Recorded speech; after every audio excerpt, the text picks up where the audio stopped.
In 1814, high in the Himalayan hillfoot, a tiny hill fort stood, surrounded by thousands of soldiers. Inside its fragile walls were only a few hundred defenders. They had almost no supplies, no way out, and soon not even water. Yet instead of surrendering, they chose something far more dangerous. A decision so bold, it stunned the army waiting outside. This is the story of the legendary Battle of Nalapani. The battle erupted during the brutal Anglo-Nepalese War. The powerful British East India Company was expanding its empire across the region. Their army marched confidently into the Dehradun Valley, certain that victory would come quickly. But one small fortress stood in their path, Nalapani. Inside the fort stood a young commander, Balbhadra Kunwar.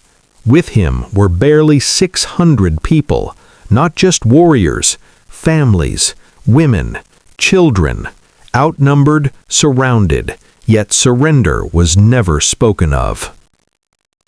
On October 31st, the British Army began its assault. Thousands of troops advanced toward the hill. Cannons roared, gunfire thundered across the valley. The attackers believed the fight would end within minutes, but the defenders of Nalapani had other plans. Then, in the chaos of battle, a single shot echoed across the hills.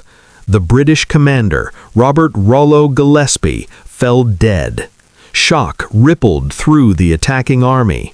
What was supposed to be an easy victory turned into confusion. The assault failed, and the siege began. For weeks, the fort was surrounded. Cannons pounded the walls day and night. Still, the defenders refused to surrender. So the attackers searched for another way. Soon, they found the fort's only water source, and they cut it off. Inside Nalapani, thirst became the deadliest enemy. 3 days passed without water. Only 70 fighters remained. Balbhadra Kunwar made his final decision. They would not die waiting behind the walls. At dawn, the gates burst open and the surviving warriors charged straight through the enemy lines.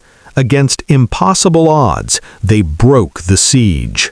When the British finally entered the silent fort, the battle was over. But what they witnessed left a lasting mark. Because history does not always remember the side that wins. Sometimes it remembers the courage of those who refused to surrender.